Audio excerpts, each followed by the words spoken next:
Mm-hmm.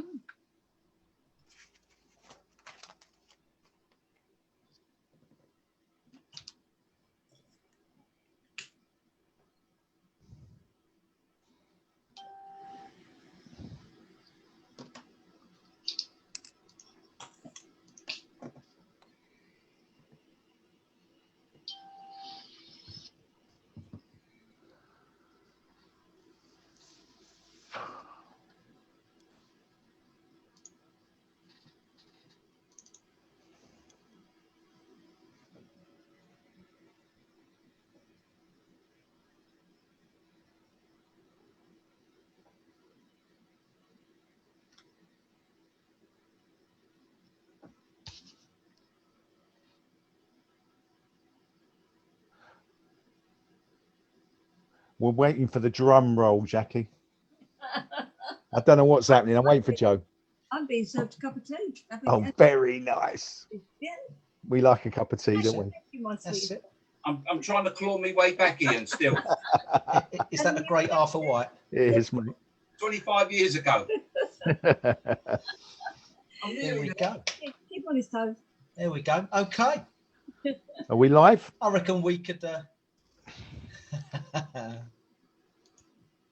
Are you there? All good. I can hear you, Joe. There we go. All right. We are live. Well, look, thanks for joining us again. This is Tough Talk Testimony Tuesday with Joe Lampshire and McDowell. We're in tier 5. I think everyone's in tier 5 in lockdown, but that's not going to take away from this message that we've got this evening. We have got a wonderful guest speaker, somebody that I've known for many years. In fact, my family has known this individual for a number of years. We probably won't go into that because I don't want to hear all those old stories. But she's a MBE holder, member of the British Empire, I think it is. And we're going to ask her a few questions about that as well. But this is the wonderful Jackie White. Hey, Jackie. Thank you. Thanks for joining us tonight. It's great to see you. And you know, we spoke with Arthur just before Christmas, and so there was a lot of people asking to hear Jackie's story. So we're going to do that today. But yeah, Joe, it's great to have Jackie, isn't it? If you've just the first time you've ever heard of Tough Talk is a registered Christian charity. We travel up and down when it's not in lockdown, up and down this country, going into prisons and schools, sharing the gospel, and we do anything else through social media and any other way we can reach people with the message of Jesus Christ, our Lord and Savior. So, Joe. Yeah, it's great. So this Tough Talk Testimony Tuesday, so we've got Jackie White. So this is Arthur's better half. Arthur we had on a couple of weeks ago. Just before Christmas, and you a lot of you were asking, well, you know, we want to hear Jackie's side of the story. So by popular demand, we now have Jackie White to hear her side of the story, but also find out what Jackie's up to. She's doing a lot of stuff for charity. As I said, mentioned earlier, she's got an MBE. She really does some great work. And on top of that, she loves the Lord like we do. So we're going to just dig in. We're going to ask her some questions. We won't get too personal. And also for you guys and girls, we can. There we go. Nothing's off limits, guys and girls. But we also want your questions because I know you like to interact with our speakers. So please put your questions on social media and I'll read those out to Jackie as we go along. So, Ian, do you want to take it away with Jackie? Well, Joe, I just know this is going to be powerful. So, guys, you want to watch the whole of this. This is going to be a powerful story. Normally, we're talking to ex-drug addicts or violent people and people that have been through. But Jackie's story is going to resonate with a lot of people, and it's going to, you know, it's going to break some hearts. I remember doing a Tough Talk book, Joe. We wrote it with me and Arthur 20 years ago. And I remember when we got the paperwork back from the publishers, I read the story and I thought, you know what? Jackie's got to say something because this is like heavy going. When you read it, when Arthur just tells his story quickly, it's like, okay. But then in a story written on paper, Jackie needed to, I think we gave you a chapter or a couple of pages, didn't we, Jackie, in that first book? You know what? I've never read any of them. You never read any of them? Okay. I've been through this. I don't need to read it. You went through it. You don't need to read it. No, make it right. So this is going to be powerful tonight. Joe, do you want to start with some questions about where Jackie's at and stuff like that? No, sure. So Jackie, you know, we just found out. Well, I say we just found out. I knew that you received an MBE. Was it a couple of years ago now? Why don't you just share with the people, you know, what that was for? Last Christmas it was. Yeah, it's mad.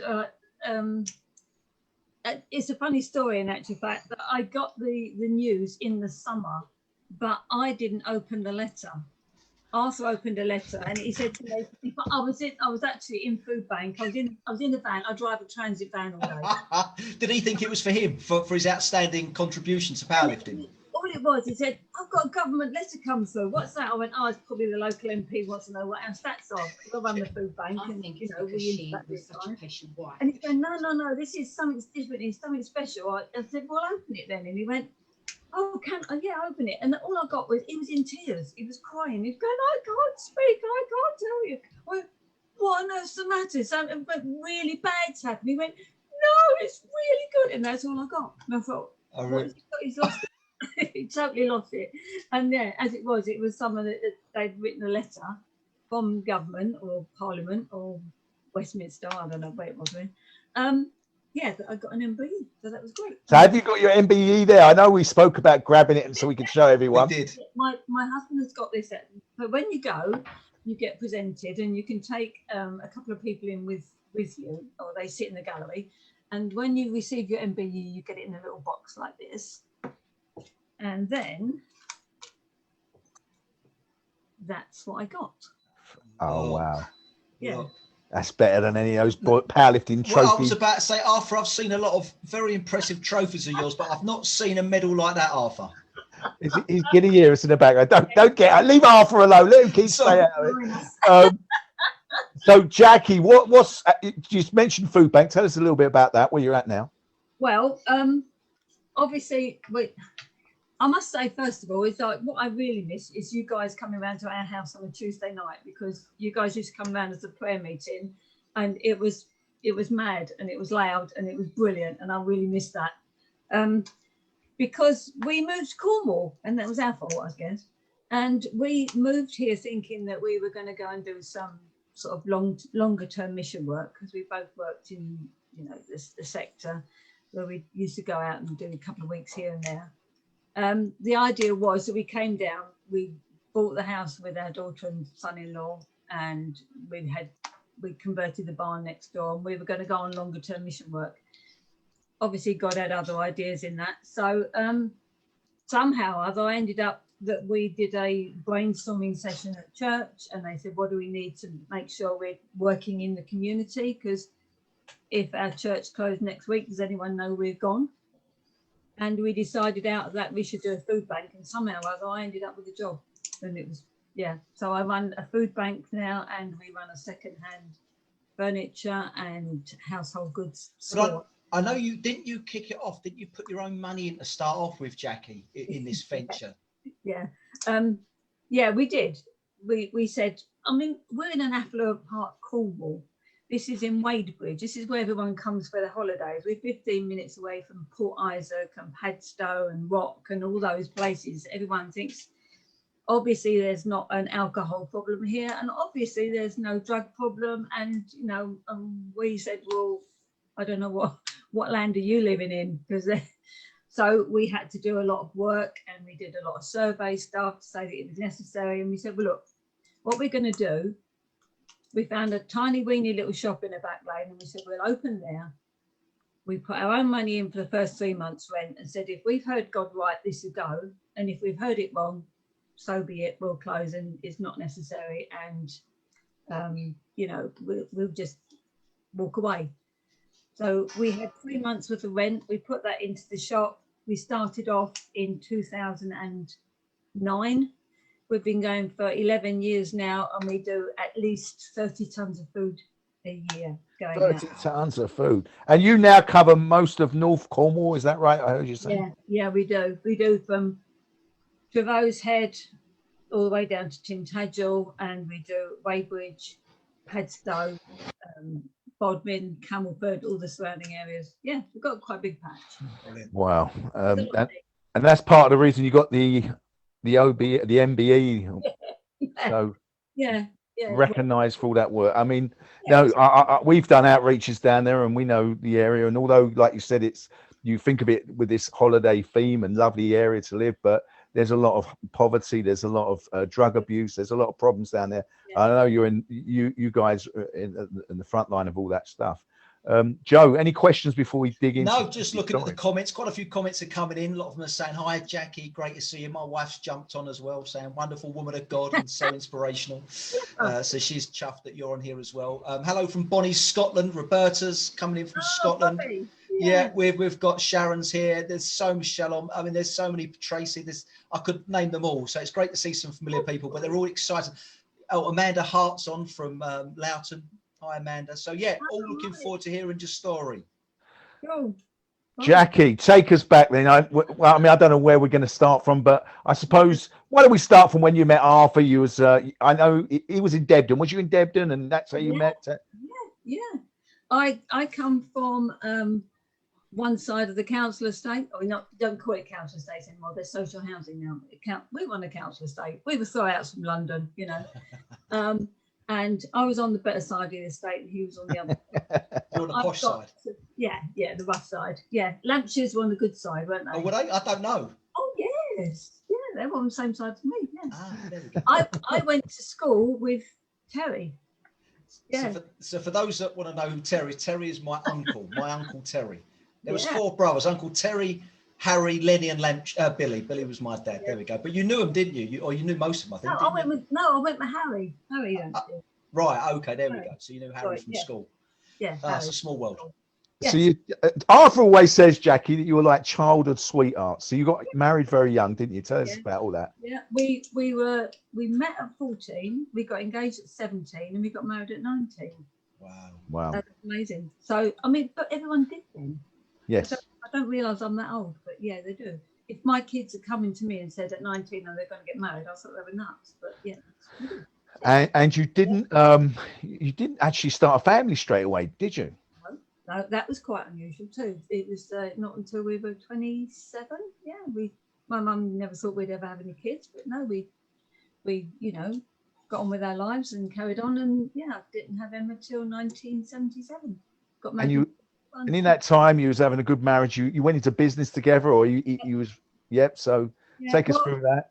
Yeah, Arthur had a building company. He set that up, and I used to do the books. So yeah, we were working together. So he was always training. I was playing netball, and we had the kids, and everything carried on just as normal. We managed to do our training and our life, and yeah, had a real solid marriage. It was good.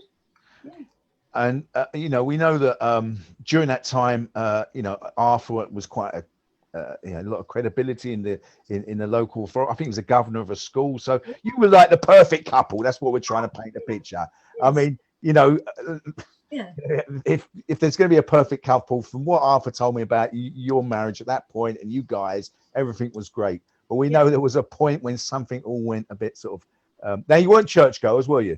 No, not at all. We were 2 kids off a council estate. I mean, my mum was a single parent. My dad died just before I was 7. And no, didn't know anything about God. I had no idea. I think I went to Sunday school twice because the lady down the road, they used to go, and they took me along a couple of times, but didn't know anything about that. But yeah, and we worked together as we were married, but no idea who God was or anything to do with church at all. Yeah, but you're married to this guy who's a world powerlifting champion. He's got, he's successful in everything he seems to be doing. But things started to go a bit wrong. Was you suspicious at any time, or did he just come and hit you in the face, Jackie? What was? Well, a bit of both, really. It was, I guess you just get used to a situation as you're going along, and we were working together. I was doing the books for Arthur in the company, and then he decided, and really he was sort of overextending himself a little bit, and he said, "Oh, this is ridiculous. I've got all these subbies working for us, and we're working for them." And then we were both offered a job in a building company. So Arthur went and worked as a project manager for them, and I was in the office, and it worked fine. But having closed that company, I still looked at books occasionally. I kept all the statements, and I went, something's wrong here. But why have we still got all this money owing us, or owing to the bank? And he said, "Oh, don't worry, I've just got the last couple of payments to come in, and then it'll be cleared, and then it'll be fine." And I kept going, "Okay." And although you're a bit suspicious, you actually get to the point where you think, I'm just not going to rock the boat too far, because there's no point. So I was suspicious in as much as there was debts that were racking up, but for no apparent reason. But Arthur and I had always been solid. He'd always been truthful, and he said, "Don't worry, we've got payments coming in. It'll be covered. It'll be fine." So I left it. And I mean, in a business, it's very easy to lose lots of money, but one day it all catches up, doesn't it? Yeah, and it did, and also we were working within the same company, and I should have had all the alarm bells ringing when one day one of the bosses of the company said to me, "Where does Arthur go on a Friday afternoon? Why can't I ever get hold of him?" I went, "I don't know. He's got a mobile phone. He must be there somewhere." He went, "He always disappears off site on a Friday afternoon." I went, "I don't know. Maybe he's just gone off somewhere." And then because he was working as a doorman as well, and he was, yes. So to me, I wouldn't have seen him anyway. So alarm bells should have been ringing then, and I should have been asking questions, but they didn't. I mean, at this point, you've been married a number of years, haven't you? The kids are like 10 or something, are they? Is it? Emma would have been 15. And older, yeah. James would have been coming up 12. Yeah. 11. Yeah. 11. So you've been married the best part of what, 20 years? Absolutely. Yeah. Arthur started to work at this doorman, which, that's just a bad environment, isn't it? For a married guy and all that sort of stuff. But yeah, you've let him go out and work on the door, but you're trusting him, aren't you? Yeah, that's right. Because he'd always been lifting all the time. So I'm used to him out training, as you do. Then he was getting picked for the Great Britain team. And then you had to pay for yourself. You didn't get any sponsor money from the lottery or anyone else. So you had to finance that yourself. So he was often away anyway, wasn't he? Oh, yeah. What was it really that it hit you then? What did he come and confess, or did you suss it out? What was going on? No.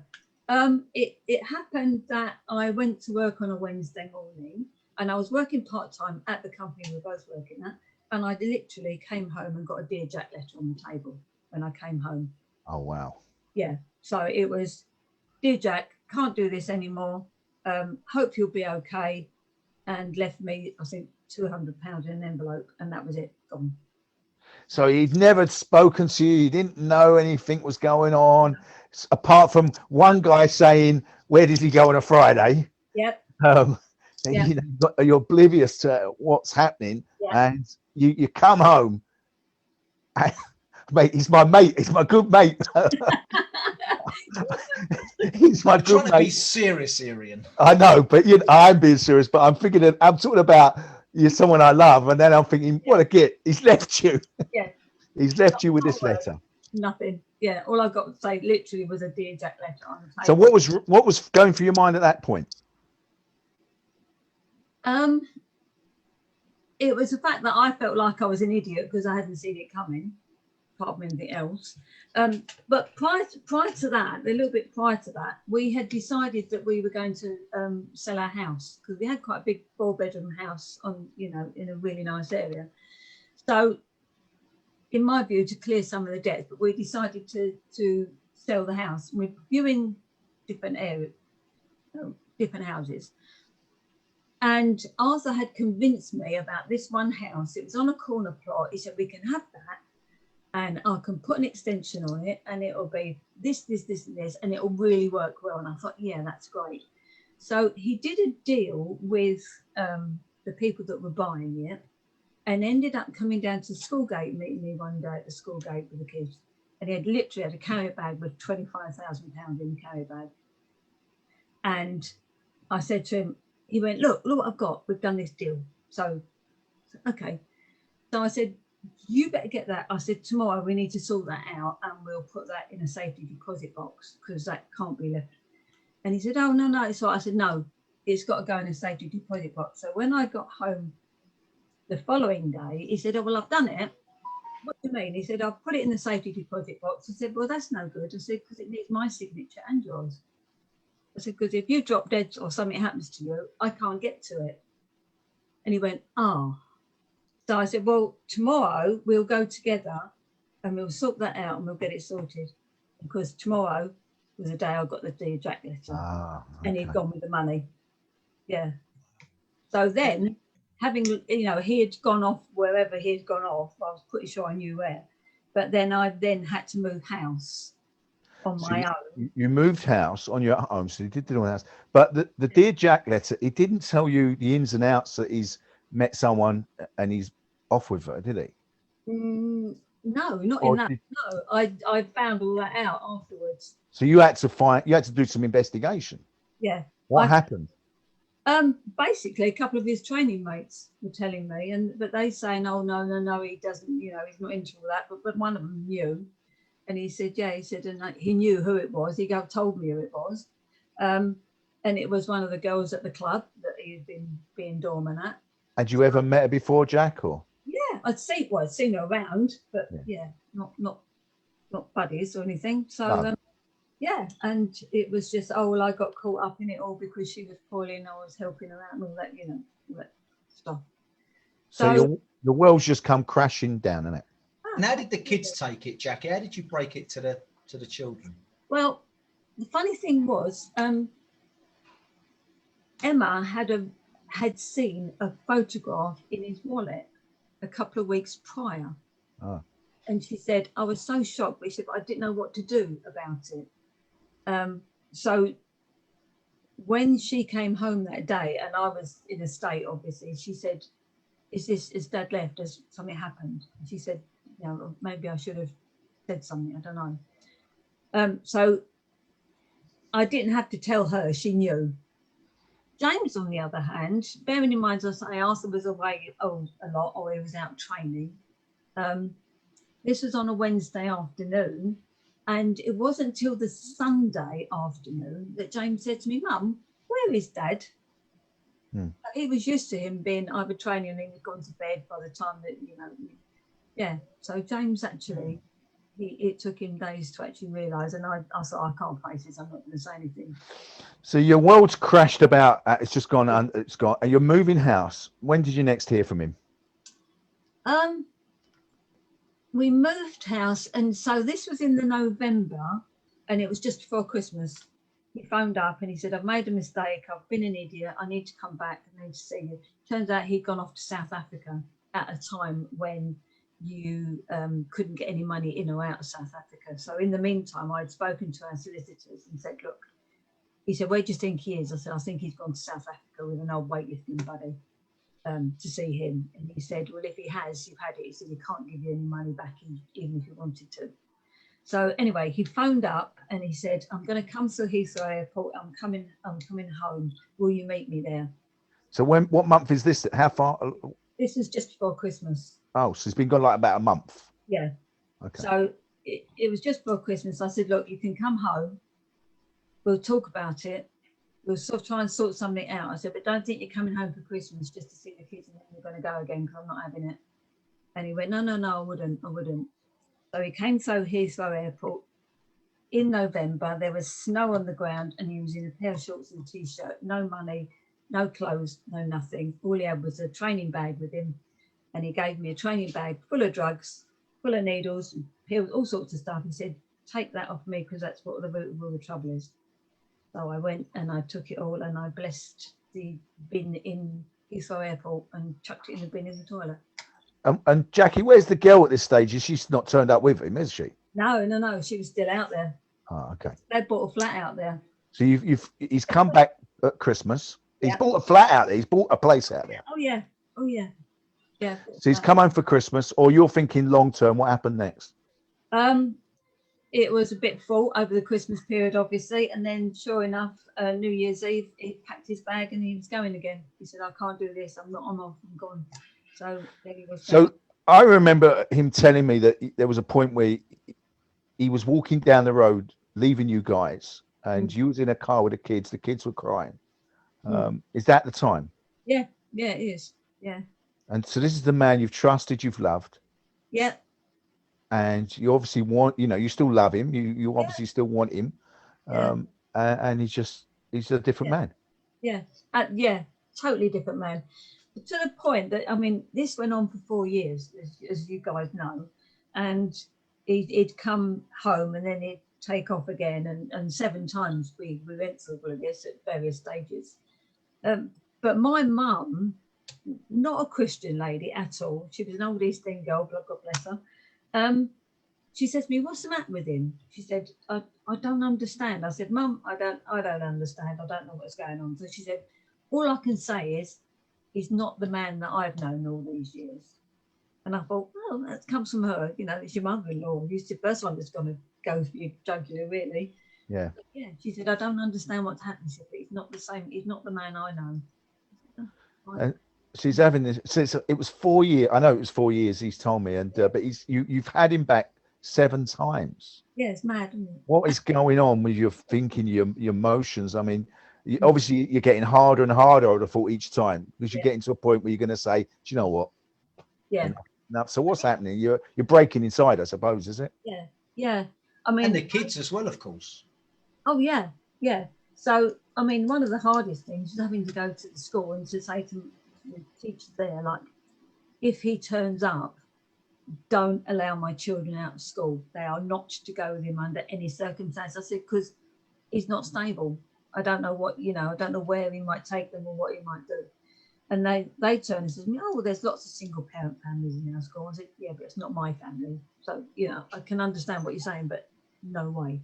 This doesn't happen. Well, you're right, because he's not just left you, he's left you as he's unstable. He is unstable by his own admittance, and he's full of steroids and cocaine. He's not just left to have an affair, he's actually lost the plot. And I mean, in a way, we showed a video, didn't we, Joe, the other week of Arthur? And if you haven't heard Arthur's story, backtrack on our Facebook, you can hear his story. And there's a clip where he's just winning the best lifter in the world and European championships or something. And we showed a clip of him doing this kind of, and you literally see something that was coming out of his eyes. It was not Arthur White. I mean, you know, it was pure evil, wasn't it? Something was up there. Yeah. But you're pushed to the brink, and you, Jackie, you're broken. Yeah. I used to go to work, and then I'd cry on the way to work. I'd sort myself out in the car park, and then I'd go stay at work, and then you cry on the way home, and then you deal with the kids, and then you sort, you know, and then I'd dissolve at night. And it was just nightmarish. It's because, you know, one minute it was fine. Then I was going to get the divorce letters coming through the door, and he said, I can't do this anymore. You need to sign these divorce letters. And then the greatest piece of advice I got was off of our solicitor in Loughton. And I said to him, Ian, do I have to sign these letters and these divorce papers? And he said, can you say to me that there is nothing in you that still loves him? I said, is there nothing left? I said, can you honestly say that to me? I went, no. I said, I'll always love him. I said, but I don't like him. And, you know, I can't cope with what's going on. He said, well, in that case, don't sign them. He said, just don't sign them. I said, okay. And I took that advice, and part of it was because I was just too stubborn. And I thought, if you wanted this divorce, you're going to have to wait for them, mate, and you have it on my terms and not yours. But I never did sign them. And, and that left the door open for us to actually get together again and sort things out. But Jack, did you? So you didn't turn to the drink or the drugs yourself, did you? I mean, but something was going on spiritually. Something going spiritually at this time, wasn't there? Yeah, I was too busy trying to survive to be worried about drink or drugs or anything else. Apart from the fact that we'd moved into our new house, and they were telling me you won't be able to afford it. You'll have to move out again. So I thought, oh, okay. But in the funny part of all of this is, before all of this happened, about 6 months prior, our daughter, who was then 14, Emma, went to a youth group, and they said, oh, do you want to come away for the youth weekend? Which she did. Found out it was a Christian youth group, and she came back on the Sunday night. Oh, I love Jesus, and I'm going to become a Christian, and I'm this and that. And I thought she'd totally lost the plot. I thought, what are you talking about? And she's going, oh yeah, because she was this raging Christian who loved Jesus and wanted to go to church all the time. And then Arthur walked out the door 6 months later, and we went, oh, that's good. You know, she becomes a Christian and he takes off. But the church were really, really strong in keeping her going. She used to go around to their flat, her youth leader's flat, after school quite often, because it was an escape for her. And I thought they were some sort of cult and had no idea where she was going. And I thought, well, what are they up to? They're trying to, they're grooming my daughter. And but they were really good. And then they kept saying, well, we can do is keep praying for your mum and dad. And then I used to get phone calls from some of the church, and they go, would you like to come for coffee? And no, thank you very much. No, I really don't need. And like I kicked back all the way, and Yeah. they kept on saying to me, well, we've got this event on. Would you like to come? I'm really busy. I'm really sorry. I can't. And yeah, I didn't want anything to do with it whatsoever. And then because they were meeting out in a little village, and she needed a lift to church. She said to me, Mum, can you take me to church on Sunday morning? Oh. So then I would take her and then come home. And by the time I got home, I had to go back to get her again, which was ridiculous. And then, because I had James, who was about 10 at the time, 11, and then we said, oh, well, we'll stay and we'll have an ice cream on the green. And Emma would be saying to me, well, why don't you just come in? Because it's only in a village hall anyway. It was an evangelical church. But it took me months to actually be strong enough and bold enough to go through that door. And so I did in the end. And I was fine while everyone was just sort of, milling about before it all started. And I had massive barriers up everywhere, like, no one's getting near me and no one's going to see me cry. And then, leave me alone and I'll be fine. Then the worship started and I totally lost it. Wow. Totally lost it. Like my family have never seen me cry because I'm the tough old person, But yeah, the worship music lost it. Wow. So I went into the toilet and there was a lady called Rita, God bless her, come and spent the whole time with me. And that happened for about 6 weeks of me going to church. So for 6 weeks, yeah. you're going in there, yeah. and worship starting. Yeah. I mean, we know that the Holy Spirit is Yeah. coming upon you. He's ministering to you. Absolutely. He's breaking your heart. I mean, you're sobbing because you're meeting him. You don't know what's going on up there, but something's going on here. Absolutely. Yeah. And you're running off to the toilets. Yeah. Yeah. What was you? Well, I mean, and at the time, Arthur was nowhere to be seen. Oh no, he was up and away, and he was living with his mum some of the time, or he was flat some of the time, and he used to come backwards and forwards every so often, and or get in touch, and then it'd mess everything up again, and I'll say, oh, I can't do this, and no, I'm never getting back with him, and but whole gambit of emotions, anger, all sorts of stuff was going on. And you're in this church, Jack, Emma's there, and obviously people must have then started to befriend you and talk. The whole church knew our story because the church had actually been very strong in saying, could you pray for the family that they would all, that the Lord would bring them back together again. And they were very instrumental in helping to sort us out. But so, Jackie, I know that you become a Christian during this point, but you don't suddenly invite him back into your life, do you? Oh, no way, no. Tell us what happened. How did you become a Christian? I mean, what happened? I don't know really, but it just did. The fact that I was going to church and people were just talking to me generally, very gently, and say they kept inviting me for coffee, and I kept thinking, oh no, I don't want to get involved with all that. But one of the things that happened in my life was the fact that I was working for the building company. Then I got made redundant. Arthur had been back for a little while, and then he left me again. And then I had my 40th birthday, all in the same week. So I thought, this is really. So I went down to the employment agency, as it was then, the job centre, and I told them that I needed a job. And they said, oh, no, you don't. All you need to go and sign on, and you can get your mortgage paid and you can get everything done for him. And I went, I can't. I need a job. I need to work. Otherwise, I'll go crazy. So I'd been to a couple of the church services, and I had to go for an interview at an agency in Ilford, funny enough. And they said, we'll come back tomorrow and you've got to take an exam. Well, it was years since I had taken an exam. So I remember getting into the multi-storey car park, and I sat there and thought, okay, they keep saying this praying stuff works. So I thought, okay, God, if you're real, I need a job. I need it to be part-time so I can fit in with the kids in the school. And I'm pretty good at figure work, so it'd be sort of accounts-ish.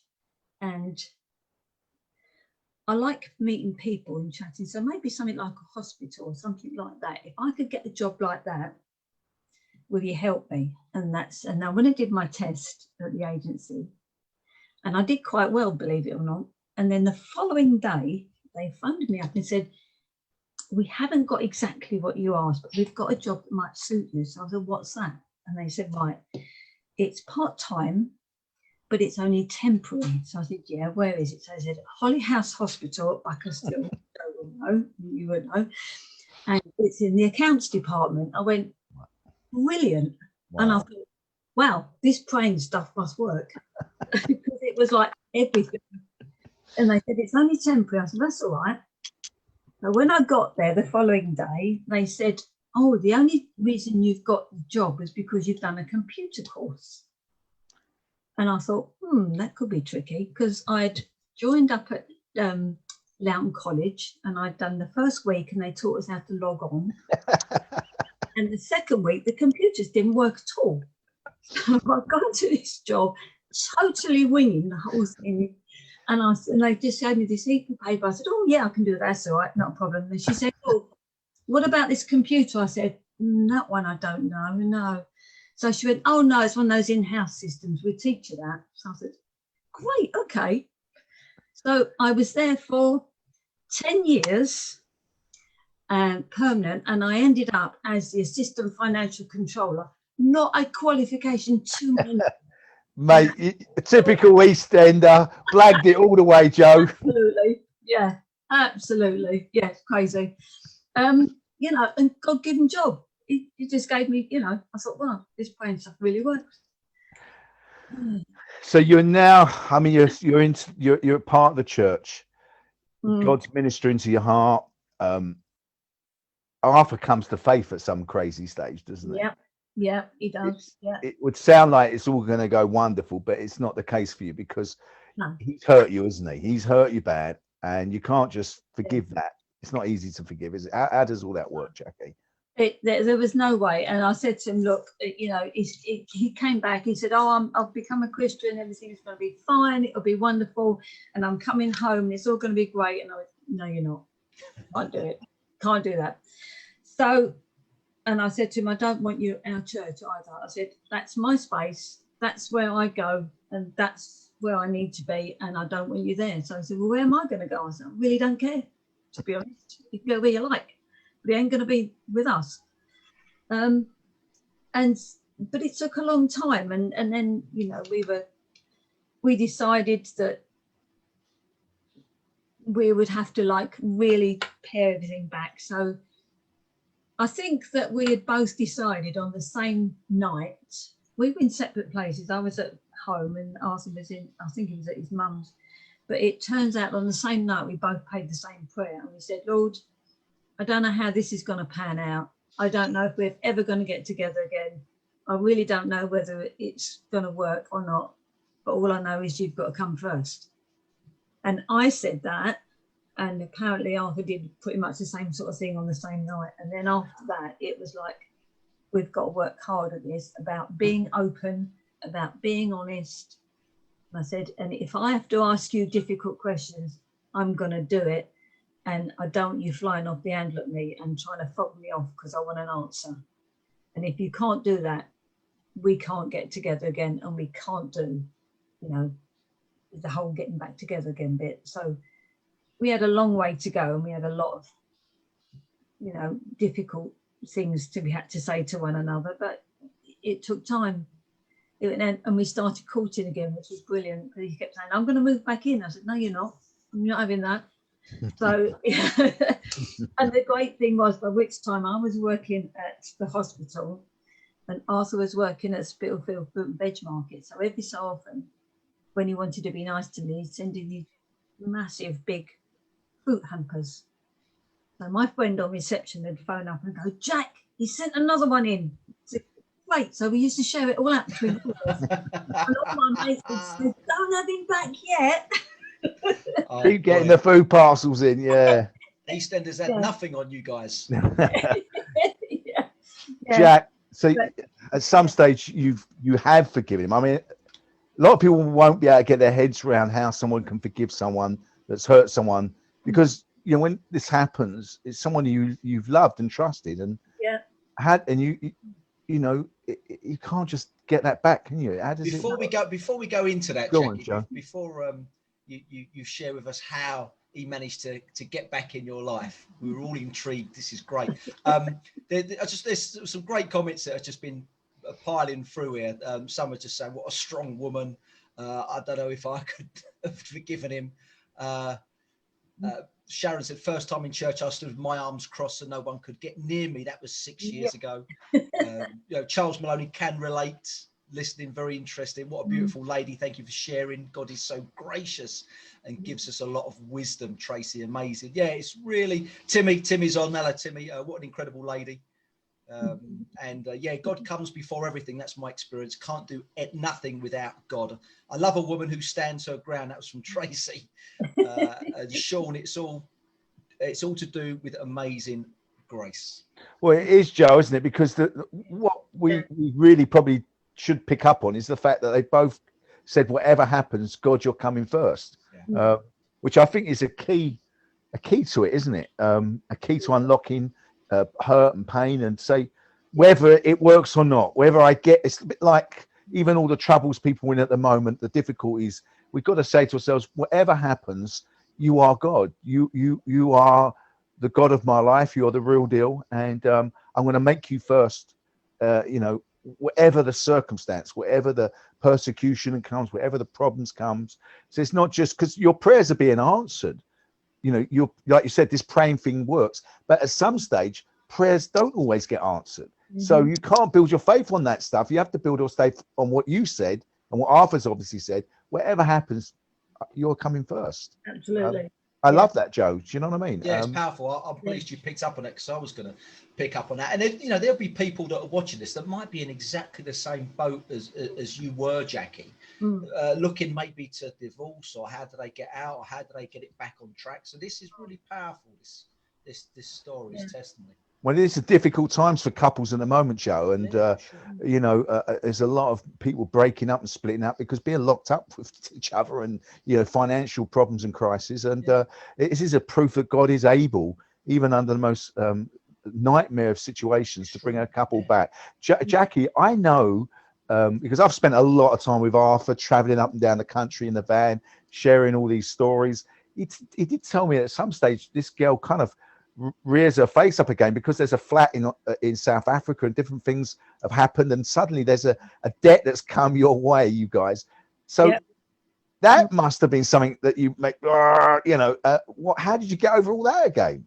Tell what happened. Well, that was another flat. That was one that was in Essex. Right. Yeah, that was another flat. That was that was a time when Arthur had been away, and I don't know, he was supposedly working, but he was on holiday, and he kept phoning me late in the evening and like in early as the morning, and he kept saying, "Oh, you know, do you still love me?" I said, "You know, not this moment, no, but yeah, some part of me will always love you, but I don't like you and I don't trust you." And there was no trust there. And I used to say to him, like, "Well, are you on your own?" He went, yeah, I'm on my own. And I thought, I know you're lying. I know you're not. I just knew, you know. And then he was coming home, and I thought, this is somehow or other, this has got to come to a head, and this has got to come to like the final. And so he was coming home. Oh, that's our smoke alarm. Hold a minute. What's Arthur Byrne? I don't know. Fire up, and then it's He's sitting there having a big cigar, isn't he, Joe? He's having a yeah. So he had been away, and I knew he was coming home, and I knew he was flying in, and I was with my friend, and he was either coming into Heathrow or Stansted, and I said, I'm going to go and watch him get off this plane. I said, and then I will know that my instincts are right, that he's with this girl. And she said, well, you don't know which flight he's coming on. I said, I know which one. I just felt it. So we sat in the airport and watched him come through the airport with this other woman. And everything in me was like rising. And my friend's going, what are you going to do? What are you going to do? I went, nothing yet. I said, I'm going to give him enough rope to hang himself, basically. And then they left the airport and I followed and parked up outside the flat. But he had arranged that he would come round to see me straight away. So I want to see you straight away. I want to come home. So literally he dumped on the doorstep and came back out again and he drove away. And again, my friend said, what are you going to do? I said, you just sit in the car and you wait there. So I went and knocked on her door and her face when she saw me is like, oh, well, he's been with me and he was, you know, all the other stuff. And I said to her, look, I said, I'm not going to stand and argue with you. I said, all I can say is, I hope no one ever does to you and your family what you've done to me and mine. And I walked away. And everything in me wanted to punch her and wanted to wreck the place, you know, and all sorts of stuff went on. To the point that at one stage, prior to that, they had a different flat. And he said to me, I want to clear all my stuff out there. Will you come and help me? And I did. And I thought, what am I doing? What am I doing here? And and she'd had the dinner set there that I always wanted and the flying jacket that I always wanted. And I just thought, no, lay it down. God's in charge of this. He knows what this is all about. Leave it. And I just walked away. But and really, at the end of it all, what I had to say was, if I believe, God, that you're in charge of this, I've just got to lay it down. And I had to. Apart from the fact it's way too painful to carry that stuff around with you. And the only thing that I ever knew out of the Bible, I think, was John 3. And the other part was the Lord's Prayer. And the Lord's Prayer says, forgive me and as I forgive others. And I thought, well, I've got to do that. Because otherwise, how can, I move on? I couldn't move on. It was way too painful. And I just said, all I ever prayed was, Lord, can you just take this pain away and take the memory? I don't want to relive the memory all the time. What you can't do is keep going over it and over it and over it and over it because it festers and it just stays there. And how can you move on with that happening?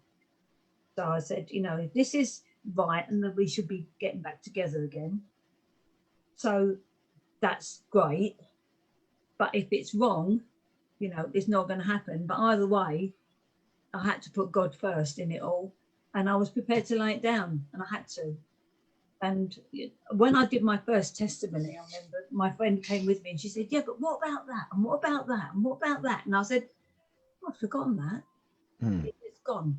I just packed it away. I don't need that anymore. I don't need to relive it. I don't need to go there. What we're building is something new. And also when people actually say to me now about, oh, well, how come your situation's turned out like that and mine hasn't turned out like that? Jesus, the only answer. Jesus. Because we both got to the same place. It is the fact that what you're saying is that you can't even remember.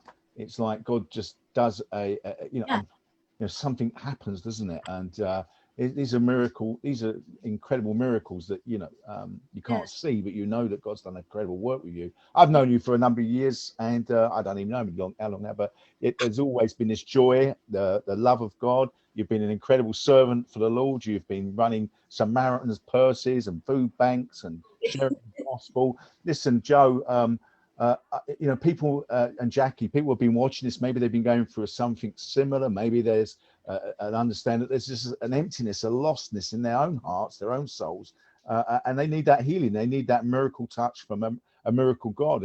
And God is a spirit, and the Spirit of God is able to touch people's lives. And if you have heard Jackie's story today, if you have been in that, you're in that wilderness, in that pain, that lostness, that despair, maybe you've been in a situation like Jackie, or you're going through that right now, you're actually in that place. I'm going to ask Jackie to pray for you. I'm going to ask Jackie if you would pray. People don't know Jesus Christ, who died on the cross for our sins, rose again from the grave. He ascended to heaven, and his Spirit is here. You can tangibly meet him, and this is a doorway, an opening. He says he's knocking on the door of our hearts. And I'm going to ask you, Jackie, and then we'll just quickly read a few messages and wrap the whole thing up. But Jackie, if anyone's in that place, could you pray a little prayer for them?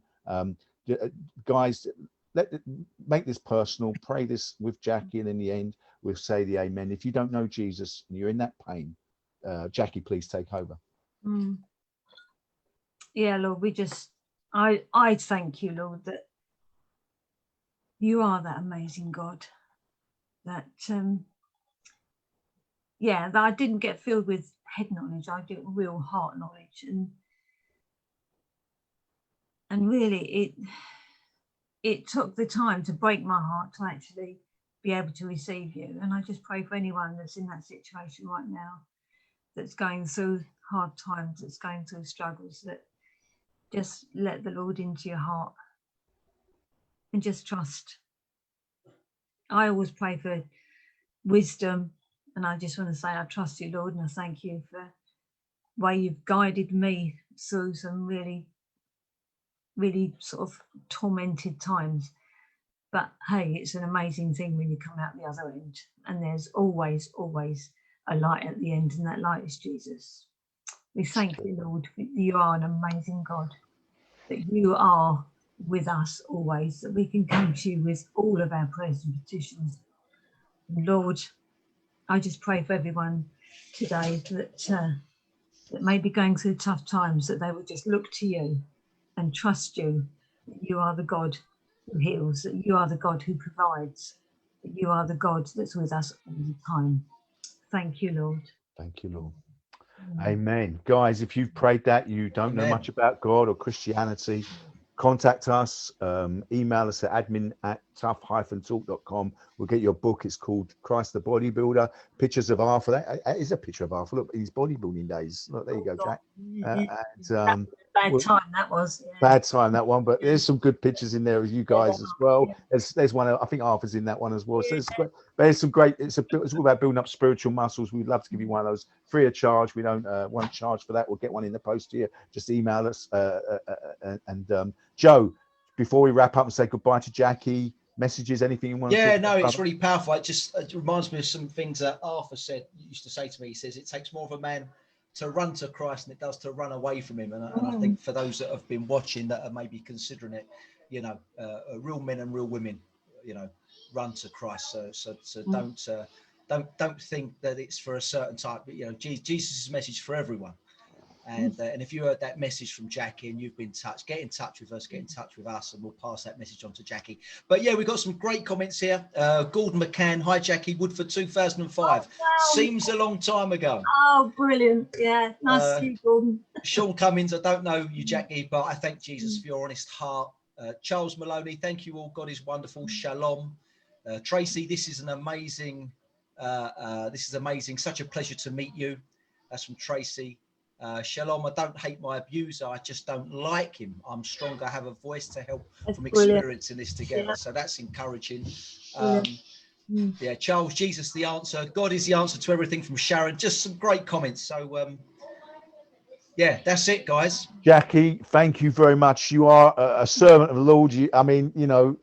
There's crowns in heaven which are much more. That's a great medal, but that will perish. But what you have with Christ is never going to perish. That's eternal. And you keep serving the Lord. And I know you're going to hang around there when we log off. But big thank you, big up. Please share this video, guys. Many people are going through this crisis right now. Many people, more than normal, I would predict, because of the year we've had, the year we've just been through. Marriages are rocking all over the place, and there is a healer. There is one that wants. It's God's plan, unity, a man and a woman together, and He's able to heal. He's able to reconcile. The blood of Jesus Christ reconciles things from heaven and earth. Joe, bless you guys. Joe, anything before we say goodbye? No, it's goodbye from me. Goodbye. Bless you, Jackie. Thank you for this. Share the post, guys, and hang around. We want to pray for you, Jack. God bless, guys. This is the end of Tough Talk Testimony Tuesday. We've had Jackie White, MBE. It's great to have you, Jackie. Thanks for your time today. And for you watching, thanks for tuning in. Keep an eye on the Facebook page, social media, on YouTube as well. Keep your eye out. We'll be doing some more Tough Talk Testimony Tuesdays and some other stuff coming up soon. So God bless you, and I hope you can have a good year. Bless you, guys.